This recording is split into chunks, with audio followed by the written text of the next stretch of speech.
Everybody, it's so wonderful to be able to see all of you guys again after a few weeks of not being able to do this.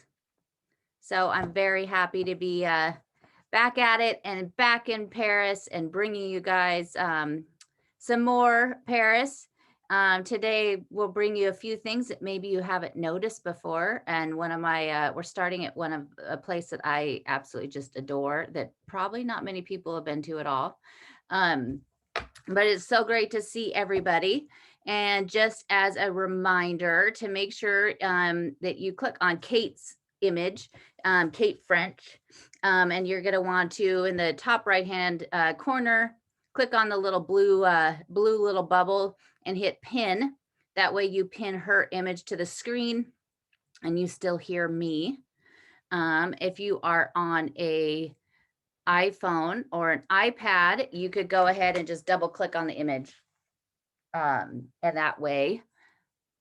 Oh, thank you so much, Carol. I'm very happy to be back. I'm very happy to be feeling much better. If you got my newsletter, you kind of know what was going on. And at the end of it, I could fill you guys in a little if you have any questions, if you were wondering where I was. But I am feeling a lot better right now. So I'm very, very relieved and happy about that. So we're getting everybody in here real quick. Thank you, Angela. I'm very happy to be back to a little bit of normalcy, being able to do nothing but research and write about Paris. So I'm very happy about that. We have a couple more people, but we are starting today down. We're really close to the Seine. We're about a block off from the Seine and the very end of Ile Saint-Louis. This is the Arsenal area.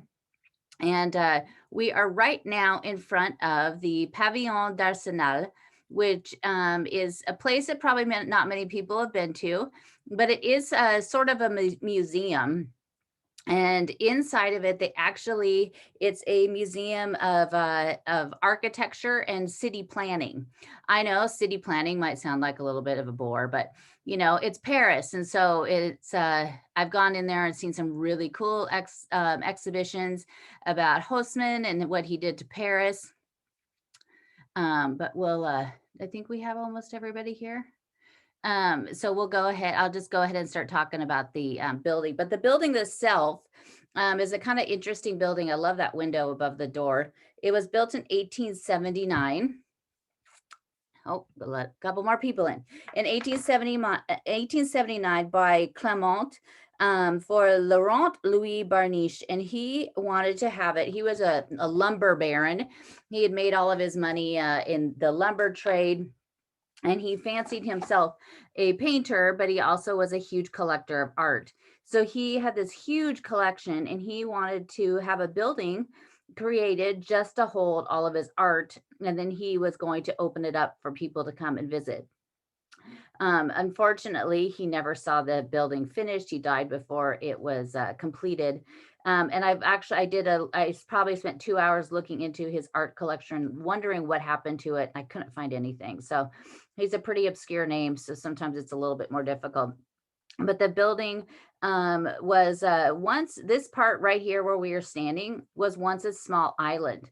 And it was then joined to the right bank in front of the street, like basically right where this street is where the water was. So right across the street was this teeny tiny island. Eventually it was joined up. This was also all part of the Celestin monastery that also was part of the end of Ile Saint-Louis. But this was actually, it's called the Arsenal because this is where a lot of the gunpowder and ammunition storage was in Paris, and also, of course, at the Bastille, which is where we're going to end up today. So in December 1988, it opened as the current Arsenal, which holds these really fantastic exhibits. In the very far back left corner of it, you could walk.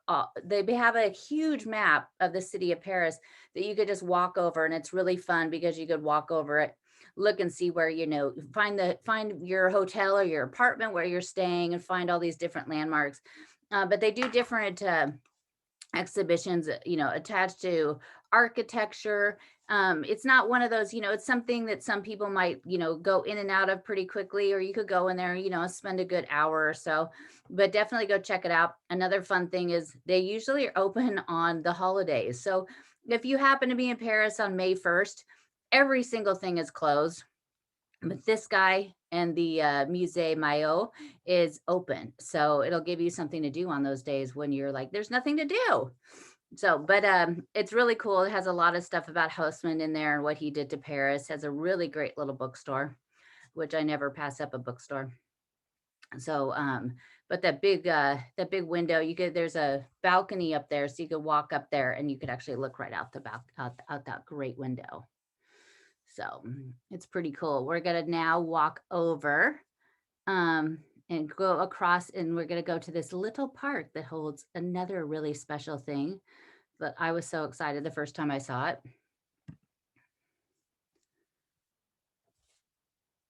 How's everybody doing on this Easter morning? We were able to do this a little bit later for those of you on the West Coast. We were able to move it to 8 a.m. France just changed their clocks today, I believe, or maybe it was last weekend. I'm so messed up. But we were able to do it a little bit later today because their quote unquote lockdown in Paris ended up going later. So instead of having to be inside at 6 p.m., Kate could stay out till the late hour of 7 p.m., going crazy on the streets. Woohoo! Yeah. Getting crazy. 7 p.m. I know. Watch out. So we are walking over to this little park. This is the Square Henri Gallet. And what we're looking at right now is that little bit of ruins right there. And this is actually in 1899 during the construction of the Metro Line 1, when they were digging everything, they came across these stones. This is the Liberty Tower that was one of the 8 towers of the Bastille, and they ended up bringing it up and putting it into this little park. So it's the only remnant of the Bastille that you could find in Paris. So if you ever want to go and see a little bit of history, you could find it right here in this little tiny park. We are, Shay, in the top right-hand corner of Kate's image, Kate French, there's a little blue bubble, and then just pin on that one. But the stones came from the Bastille. When we'll end up, that's where we're gonna end up today. So I'll save some of the other fun things for that. But they look like they cleaned it up since I was last there. Right, you can see to the left, that's the end of Ile Saint-Louis, which we've walked to, of course. We've done a walk over there. It's so very close. But this park was named, Henri Gallet was a journalist and a politician. He died in 1922, and the park was set up in 1925. So it's been there for a bit. Not a very long time in Paris years, of course. But you could, we could actually, Kate, you could walk through the park, and I think there's a gate right on the other side that'll come out.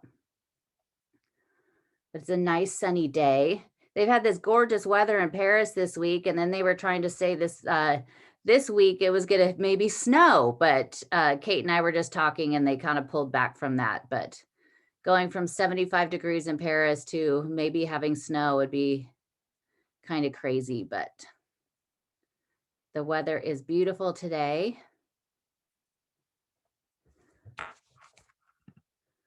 So we're gonna head over here. This is actually one of my, this I think is like one of the most stunning facades and doorways.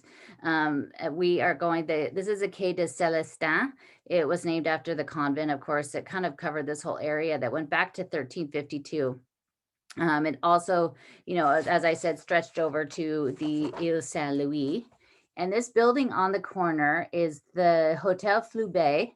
And it has, you might have seen, this is a a door sometimes you see on Instagram a lot, but it is just absolutely like, I just think this is just absolutely stunning. It was built in 1587 by Raymond Aubert, and it was later given to the Chancellor of the Queen Marie Therese, who had Lesueur and a whole bunch of other different artists decorate the inside. Mansart renovated it. And then later in 1857, Adrien de Lavallee, who was the Count of Valette, he ended up having Jules Gros and a bunch of other people completely changed the facade to the facade we see today, which is Italian and has a lot of Italian and Spanish influence. But I just think like the carving on it and the caryatides at the door, I think it's just like, it's just gorgeous. I absolutely love this. I think the first time I saw it, it literally stopped me in my tracks. I had to stop and take like 10 pictures of it as usual. But it's just gorgeous. In 1877, it was bought by the Massillon School, which still owns it today. So it was it's a school today, which you'll be able to see kind of when we go down the side street as well. But Massillon, it was named after Jean-Baptiste Massillon, who gave the speech at Louis XV's funeral. So here on the other side is just, it's just such a gorgeous building. And the use of brick is something that you don't always see. You don't see a lot of that actually in Paris. Of course, Place de Vosges, and a few buildings in Saint-Germain, but you don't see a ton of the red brick around. So it's just so perfect. I mean, look at the carving over that door. I just love it. Give me all of it. Such a pretty door. Such a pretty door, such a pretty building, everything about it. And then the school stretches kind of quite a ways down here. This is the Rue de Petit Musc, and it was formerly known as the Rue de Petit Musc. It was sitting outside of the Philippe Auguste wall, which we're just a few blocks from. And it translated to public girl, which means that this street was a street of a lot of prostitution, outside the wall in the dingy part, away from, the king and everywhere else, anybody else. That this was the area where, they could find the prostitutes of Paris on this little street. It's a pretty nice little street now. I don't think we're going to find any today. Out for Easter. And then we're going to turn up here on the Rue de Lyon Saint Paul, just this little street. And we are going to check out. This street was actually named because it was right here was the menagerie of Charles V and VI. And they were just down, they had so that's where the lions come from. This area at one point, it was a lot of the monarchy and the court built houses here. Marie Therese, and also when Marguerite was divorced from Henry IV when their marriage was annulled, she came over here as well. She had a place over in Saint-Germain. She had a little place over here for a short period of time too, that she moved over. But there's some really cool doors and stuff on that street. This street, of course, you can't ever go wrong with a red door.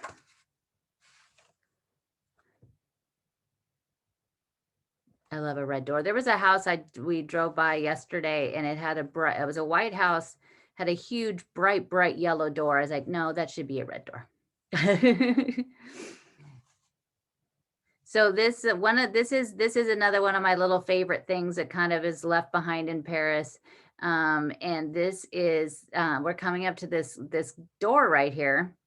And kind of doesn't really fit with what is behind it. It is the door of the Hotel Raoul, and it was the doorway to nothing, as we could call it, was once built by Jean-Louis Raoul, who was an industrialist from Avignon. He moved to Paris in 1810, and he purchased a house here that had 28 mirrors in it. It was huge. It had a courtyard, it had a fountain, it had statues, it had a little workshop and even a barn on it.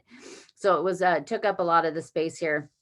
After his death in 1844, the property was passed to his son-in-law, Simeon, who married his daughter, Arsine. After his death, his daughter still kept the house, kept the property until 1886. It stood until 1975. And when it had fallen into such disrepair, the city ended up having it torn down. But they left. But here we still have the doorway for it. The gate is the doorway, and the gate is still there because this little tiny stretch of land that it is standing on is still owned by the descendants of Jean-Louis Raoul, and they will not sell it or do anything for it. It just in this last year, it went to court again. The city wanted to try to tear it down, but it lost in court. So it's still here. It's still standing, which is really cool. Oh, look at Kate. We're getting some background here. And then up on the wall, basically right above that, to the left of the gate, inside that kind of courtyard part, there is actually a clock that originally was on the original house. When the building was torn down, they saved it, and it's now on this building. So you have the doorway and you have the clock that's still remaining here. I'm not sure if we could see it with all the trees or if we could see it from the other side. But it is, it usually sometimes this door gets covered with a whole lot of graffiti. There used to be a sign on it that would say to look up this website to learn more about it. And the website literally was blank. It didn't have anything on it. But oh, there it is. So that's the clock that was on the original building that they saved, which is pretty cool. So hopefully, I hope this doorway stays there forever because I think it's so cool that there's just this random, really cool door here on the street. And hopefully they don't take it down. It's in front of kind of a more modern building, and another great red door. Can never go wrong with red. Even though I wore pink today because, it's Easter. I was pretty excited yesterday to put lipstick on for the first time in about 3 weeks. So that was a big milestone. So we're going to go down, keep going down the street just a little ways. And there was a very famous resident that lived a very short period of time on this street and died on this street. An American. You would know him from being the lead singer of The Doors, of course. Jim Morrison. I went down a 2-hour rabbit hole of Jim Morrison in Paris, trying to find as much as I could. I was really, I found some stuff that, he in his last few days spent a lot of time in Odeon and over in Saint-Germain. So that made me pretty happy. But he actually came to Paris in March 1971. He had come here. He was he'd gotten in trouble. I think it was in Florida, and he was waiting to hear, oh, look at that facade is awesome. He was waiting to hear about his indecency that he had reformed on stage. So he fled to Paris. He definitely looked a lot different than he did. He was very bloated from all the drugs and the beer and everything he drank. He lived over here at number 17 on the inside courtyard. So not one of these windows, but he moved here, and he moved here with his heroin loving girlfriend, Pam Corsin. At first they were stayed at the Georges V. Then they moved over to L'Hotel, which is where, back Oscar Wilde stayed there. When Oscar, Wilde stayed there, it was kind of just a dingy hotel. But later, now it's a very swanky hotel on the left bank that Johnny Depp and everybody else, all these other famous people go to stay. But he actually stayed in Oscar Wilde's room before he ended up coming over here and renting the apartment from a French model, Elizabeth Zozo. And she they stayed here in this apartment. His girlfriend Pamela kind of was sleeping around with a lot of other people, really into heroin. Of course, he was into drugs of his own. He wanted to just kind of come to Paris and just write and be quiet. But he ended up, not still being involved in a lot of drugs. So on the night of July 2nd, 1971, so we're coming up to the 50th anniversary this year, he ended up taking some say that maybe he thought he was taking his cocaine, but he actually took Pamela's heroin, and he went to go take a bath and ended up dying in his bath. A lot of his faithful say that he actually died at the Rock and Roll Circus, which was at 57 Rue de Seine. If there's nothing now, it's I think a clothing store. But it's on Rue de Seine over in the left bank. Some say he died there on the toilet, and the owner wanted to avoid a scandal, so they moved him back to his apartment. But of course, he was then buried at Père Lachaise. Pamela ended up finding the cheapest casket she possibly could for him. I mean, basically, it was practically cardboard. And they buried him at Père Lachaise, and his family didn't even come for a few months. And his grave, of course, now is often visited. Everybody goes there. It has a fence around it. It used to have a bust of him on top of it, but it was stolen. But it's a watch. There's cameras that are watching the grave constantly. So, but we're actually going to turn around and go back down that little side street. This street, he kind of there at the end of the street, there is a wine shop that is still there that he actually would buy his wine. There's also a little craft cocktail bar on this street called Sherry Boot, which is kind of fun. My first trip to Paris, I went there, and it was, cocktails were just kind of becoming a big thing in Paris, and everybody there was it was like I was in Portland, Oregon. Everybody was a hipster, and I was like, yeah, this is not for me. I was like, I left Portland to get away from this. I'm not coming to Paris to be around hipsters. But it was, they actually have some really great cocktails. So it's just right on that little street. We'll go on this little street for just a tad bit. This is the Rue Nueve Sempier. It was the former St. Pierre passage. It was created during the Revolution, when the St. Paul Church at the very end of the street, it was torn down.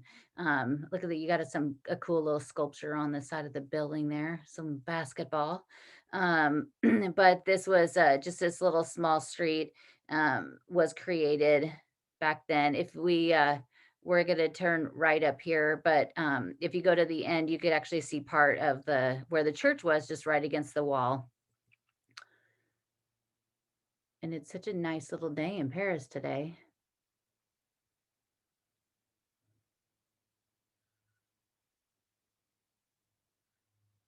We might have the walk be a few minutes shorter, just so you could get on to your Easter family goodness. I know on the East Coast, it's getting close to lunchtime to enjoy, whatever lovely things you're having. Hopefully it includes some chocolate. Oh, Kate, we might have to run across the street because the door is open. I wonder if we could see. So this, right here, first funny little story. On the left is a cafe. I came here one day to go to the Hotel de Soulii, which is where we're going to go. And I sat outside for like 20 minutes waiting for them to come take my order. So I finally went inside to the bar, got my coffee, took it back out in the street, and then I got yelled at because you're not supposed to do that, because you pay one price at the counter. But I told him that I'd been waiting for 20 minutes and nobody else was there. So, but they don't care. So right across the street is the Hotel de Soulii. And since the door is open, I wonder if maybe we could go spot inside. That's kind of exciting. It was built in 1624 by architect Jean-André de Corso. And it was, this was actually the former site. This is where the Hotel de Tournelle was right around in this area. In 1634, Maximilien Berton, Duc de Sully, ended up purchasing the building and taking it over, but he didn't spend much time there. Duc de Sully, of course, is you might recognize his last name as being the Suli wing of the Louvre. But this is, I love this building. You can't really go inside. You can go inside because there's an amazing bookstore here. But they don't really, like, you can't go, you can't tour anything anywhere else in the building. It's actually now it's it's basically the organization that manages all of the different national monuments. Oh, there's that bookstore. I got to stay away from that place. I will literally buy like a million books in there. Oh my gosh, I'm so excited this is open for you guys.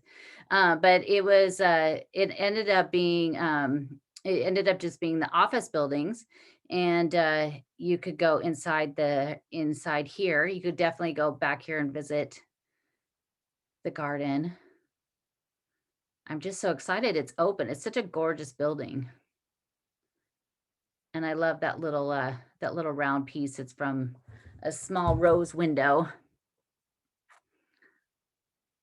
But it's such a pretty place to just walk around and see. It was here, it was basically right in this spot that Henry II was taking part in the jousting match and carousel on June 30th, 1559, when he was taking part in a joust with the Count of Montgomery, and he ended up the lance he got from their joust. He ended up getting a piece of wood in his eye, and he ended up dying on July 10th. 1559. After that, Catherine de Medici didn't want to have anything to do with it and ended up having it torn down, having the whole place torn down later on. And then she moved over and had the Tuileries built. But it's such a pretty little courtyard. But the bookstore, back to the bookstore, it has all these really great books. The monuments actually put together these little books. They're not very big. They're probably only about 3 inches wide, and they're about 6 or 7 inches tall. But they have them, and they put these books out, and it's all, they have quite a few. They have ones on the Eiffel Tower, the Arc de Triomphe, the passages. They have one that's just about the passages. And so you could find all of those books and more inside here. They do have a little English book section, but they have it's a pretty great bookstore if you're looking for like really specific stuff. And it opens up into Place des Vosges, so you could go right into Place des Vosges from this little spot in Hotel de Soulii. And I don't think I've ever seen this door open. We'll take you, oops. There we go. We could actually just walk back through here and then back onto the Rue Saint-Antoine from here. We're doing it on the fly, guys. Sadly, there's no little cafes set up. I don't see many tables. There's no tables and cafes sitting out here. It's always great to come to Place des Vosges on a sunny day, and you just walk around until you find the cafe that's in direct sun and sit there and have lunch.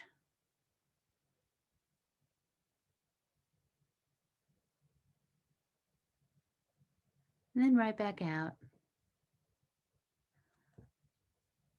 There's lots of people out today enjoying those last minutes of sunshine before you might get snow. I don't think it's gonna snow though. Snow in April can't happen. That's just crazy.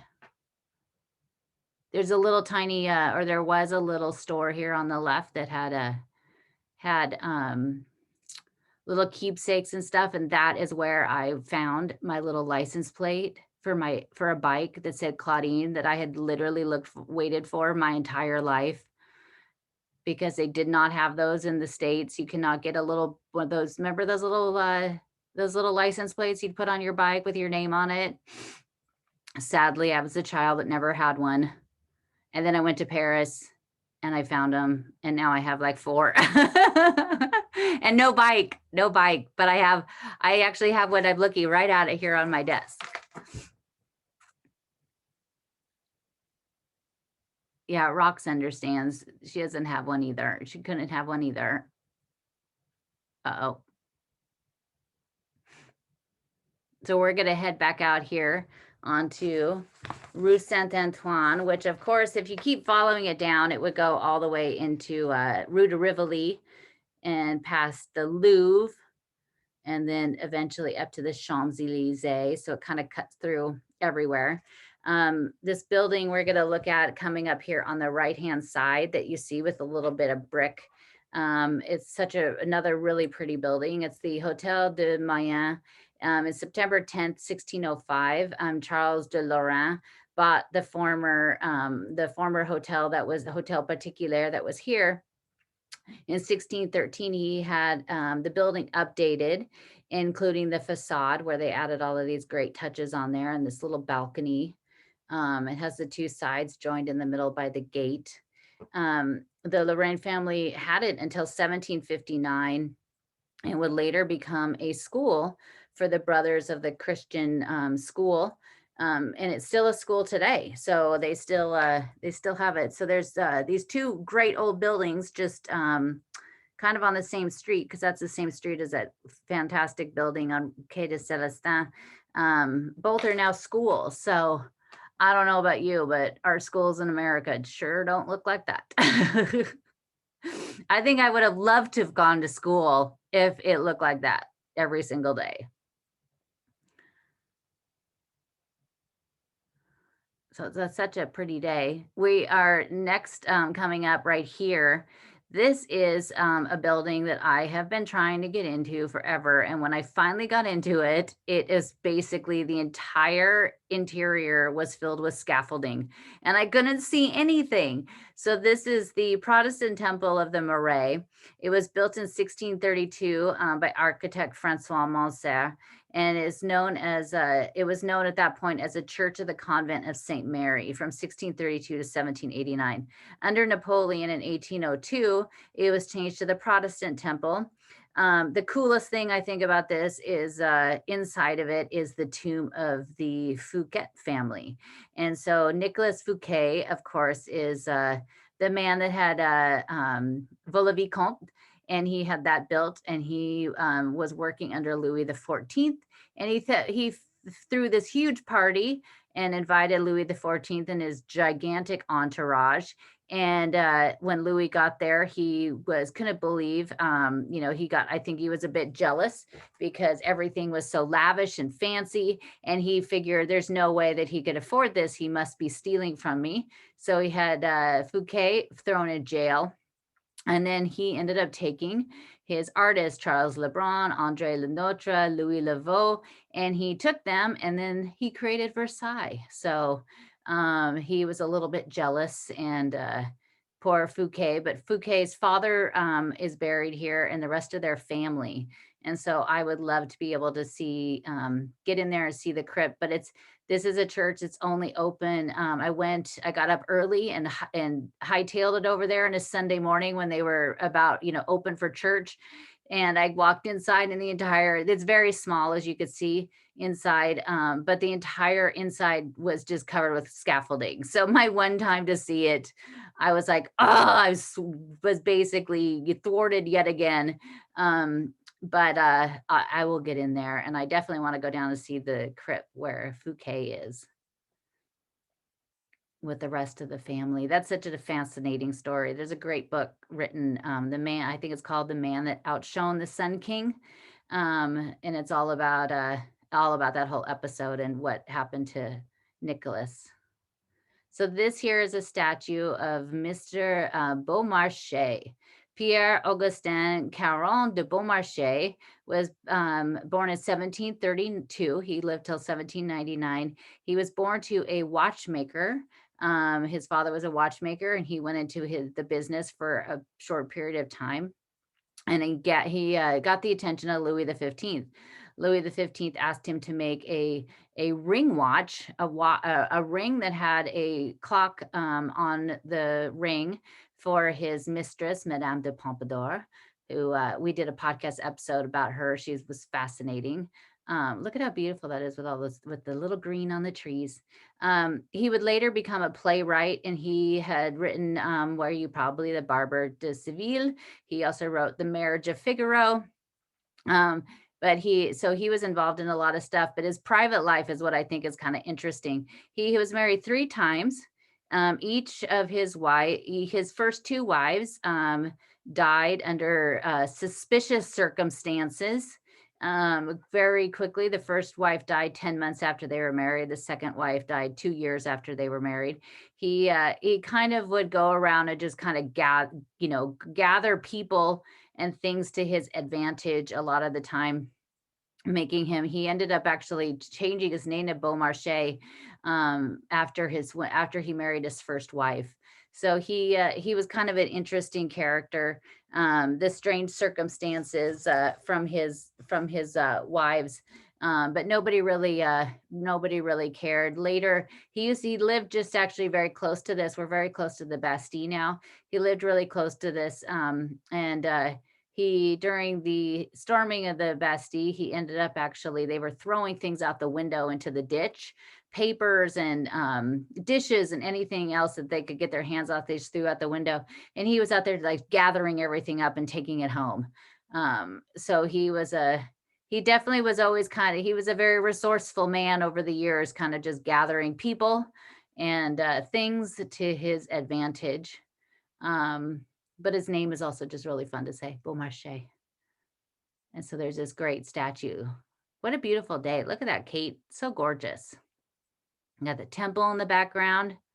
I hope Carrie's on here taking screenshots. I'm sure she is. But now we're going to walk down over here. We'll go to the Bastille, which they have been doing a huge renovation of. They ended up putting this garden in around the column. They repaved it, which when I heard they were repaving it, I was really sad, because they had there was markers, and the cobblestone markers basically outline where the Bastille was, but they've replaced it with some brass markers now. So it's actually easier to spot. With the Bastille itself, the prison, that we knew of, was built in 1370 as an urban castle. It had only 2 towers. Charles V added 6 more towers, and it was built to defend the Port Saint Antoine that was right here. Under Louis the 11th, he started to use it a bit as a prison. That's what we know the Bastille as, is a prison. But he would use it sometimes to throw some people in jail. It was under Cardinal Richelieu that he actually transformed it to basically just to be used as a prison later on, which of course I'm sure made Louis XIV happy. But if we kind of can't, because there's shadows, but we'll show you the markers. On July 14th, of course, 1789, after the Invalides was ransacked for weapons, they came over here to the Bastille, because this is where the arsenal and all of the ammunition was held. So they came here to come get it, and it was a big standoff with the guards that had been there. And so finally it elevated, and the rowdy crowd got inside there, and they released the prisoners. I think the funniest thing is there was only 7 prisoners in there at the time. There's the markers. You can see those brass markers in the ground. They go through the street too. They actually now, because they put these brass markers in, it kind of outlines the entire Bastille, which is really cool, when before it just only outlined by cobblestones just on the street. And then on one of the buildings, I think might be this building, there's and some of the buildings around there's plaques that actually kind of tell you that show you, I think it's right there, that show you the outline of it. So you could kind of see what the Bastille once looked like. And then, of course, we have that tower that we saw at the beginning. But so they got inside there and they were starting to tear things up, throwing things out the window. And a Beaumarshay, of course, was down there ready to catch things. A lot of the papers ended up luckily being gathered. They're now in the archives of France. So they saved quite a few of them. I'm sure there was quite a few that were lost. But they're redoing this whole area and they actually opened it up so you could actually walk right down to the canal. The Canal Saint-Martin actually goes underneath the column. I have never done this and I want to do this. You could take one of the little boat rides on the canal and go underneath here and see all of this along the way. My grandparents did a canal trip a couple times down to the south of France. So I've always thought that would be fun. I've never been on, where they locks, they put you in there and the locks change and you go down. But this is, you could walk down to see that. They still obviously aren't completely done. They're still finishing up the bottom of this. But the column itself, so here we have the Bastille, which is so synonymous with the French Revolution. But the column is actually dedicated to a different revolution, and it's dedicated to the revolution, what's called the July Revolution, or the Three Glorious Days. And so this column was created for the victims that died and fought in there. It was commissioned and put up by Louis Philippe. But before that, Napoleon wanted to have a large elephant monument built and put here. And there was actually, it was going to be created from the bronze of the cannons that they captured from Russia. They ended up putting up a big plaster model here of a plaster and wooden model of the elephant and the monument of how it was going to be. It was erected in 1833, and it actually stood for 13 years in the same place. It was just plaster and wood. And it was actually part of, if you read Les Miserables, they talk about the elephant in the book. But until the July column ended up being put here for after the Three Glorious Days, which brought down Charles X. And so that's the Three Glorious Days is also was depicted in art. One of my very favorites, Eugène Delacroix's Liberty Leading the People, is of course that revolution. So a lot of I'm sure all of you guys are all very savvy Paris history people, but a lot of people think there was just one revolution. A lot of people think there was one Napoleon, but there was actually quite a few different revolutions. And so this column was built to dedicate to those people. It was done by architect Jean-Antoine Alvenot. The Corinthian style column was inspired by one that was in Rome. It has the different bands that goes across. The base of it, though, that we can't see because of this wall, the base was the base of the elephant. So there's still a little bit of Napoleon's elephant there. So if you, once this wall comes down, you can see the base there. Right above it is on the square base below the column. It has different, it was created in 1835. And it has an elephant on there.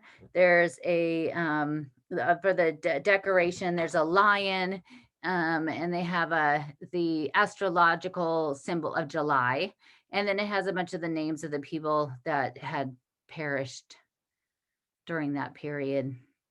You could actually, the famous street artist J.R. He I don't know, months, I think it was last summer. He actually was doing something on the opera that's just opposite there, that really more modern building. He was doing pictures on the whole side of it of healthcare workers. And he did a video where he walked to the top of the column and was doing some really cool videos from the top of it. You can't, you can't go inside of it now. I don't even think it's open on Patrimoine days. I don't think you could even do it then, but that'd be pretty cool. But the very top of it, it has the Genie of Freedom by Auguste Dumont. It's pretty high up there and it's bronze and sparkling and beautiful. If you want to see up close, you could go to the Louvre, where there is a copy of it in the Richelieu wing. You can see it up a little bit closer, get a good look at it. But I love a Corinthian column with all that fancy flourish at the very top. It's always one of my favorites. On February 25th, 1848, during another revolution, Louis Philippe carried his throne from the Tuileries Palace all the way over here. And when he got here, they lit it on fire, which is, I thought, was kind of a funny story. I can't really see. I mean, that's a good walk, and those thrones weren't small. So that had to be quite difficult. And I wonder, did Louis really do it, or did he have somebody else carry it for him? That's what I think would be interesting to know. But yeah, they've redone this whole area. You used to drive around it, and they cut off all of the traffic to this area. And so now it's this kind of big, nice open walkway. And you could walk down to the water, to the canal on a sunny, perfect day like today. And enjoy it and enjoy the column.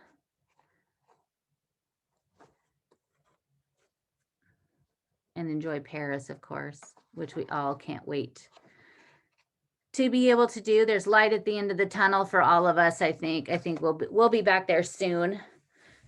They need to get it together there when it comes to getting this vaccine out, but I think it'll happen. They did such a great job with doing testing. I think they could do it.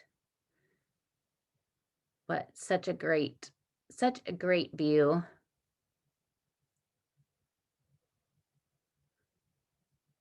Spend a few hours sitting at all these little benches. Has everybody seen the idea of the new bench that they're talking about in Paris, like getting away from the iconic green benches that they have in the parks? They want to build this, like, it's just horrible looking. I hope they don't do it. They're like wood and like really boxy and just not, it looks like something somebody made with all the spare wood they had. I know that Don and Carol, Don being the master woodworker that he is, he would never build anything like that. Don, go talk to them. We need Don to go talk to Madame Ilgo. Convince her. But that's our wonderful little walk today. And we are so happy that you guys are here. I'll turn my camera back on. But if you guys have any questions, I'm sure a lot of you get my newsletter. If you don't, I ended up actually in the last 3 weeks getting very sick. I thought I had hurt my back. When we first were supposed to do this, I said I'd hurt my back. I thought I actually had hurt my back. But I definitely think I pulled something in it at the time.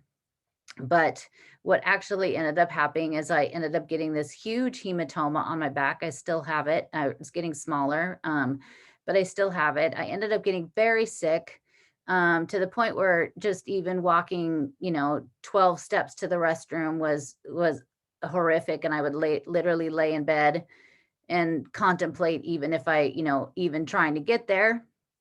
After a few days of that, I ended up going to urgent care. Urgent care instantly sent me right away to the hospital. They were really worried that I maybe had blood clots. I got sent to the hospital, and then they were very worried, sent me to the other hospital, checked me in. After a few days of quite a few tests, excruciating tests, they found out that I have CML, which is a form of leukemia. The very, very great news of this is that it is treatable with a pill, and it's a pill I will take every day for the rest of my life. It's a rather expensive pill, But that's all I have to do is just take this pill the rest of my life and I could lead a totally normal life, be in Paris, do everything. Right now I'm still pretty tired. Last night was the first night in, I don't know, 3 weeks or so that I actually slept through the entire night without waking up. So that was a pretty big, huge milestone. I feel actually pretty good right now. I'm just tired. And that's really it. I have to take it easy. I definitely can't run around the house and do a bunch of stuff. I have to do it in like little spurts and then kind of sit down. But sitting down at my desk and researching Paris and doing this is pretty low impact, thankfully. So I'm really happy about that. But in case that's where I was. That's why we weren't doing these videos, because also with it, basically my vision completely went crazy and all I could see was blurbs. I couldn't read anything. And so that was very difficult too. So, but I'm feeling better now and I'm so excited and happy to be back with you guys and that you guys are here today and you could join us on your Easter morning and be able to be a part of this and for us to bring you Paris, because we love to be able to do that. So I thank you for so many of you sent me such sweet and wonderful messages, and I can't talk better. I'll just start crying, but I just appreciate everybody. And I'm so glad that, see, I can't talk about it. I'm just so glad that I could be back here with everybody and we could bring you Paris. And so next week, we are hoping that the weather works with us, and we are going to go to the Jardin des Plantes and go see all of the beautiful blossoms that are coming out. And then some of the stuff that's right outside the park as well. The Jardin des Plantes is a huge park that's just absolutely gorgeous. And it has a zoo there. We probably won't go into the zoo, but we're going to go check everything out around there and bring it to you next Sunday. So thank you everybody so much. Thank you, Kate, so much for being out there on the street on this lovely, lovely spring day. And we can't wait to see you guys all next Sunday. And we hope you enjoy your Easter. If you're celebrating, I hope you have lots of chocolate. So that's what, everybody needs more chocolate on Easter. So thank you guys also so very much. And we will see you next Sunday. Thanks, everyone. From Paris. Thank you, Kate. Thanks, lovely to have you back, Claudine. Thank you so much. Love you guys. We'll see you soon.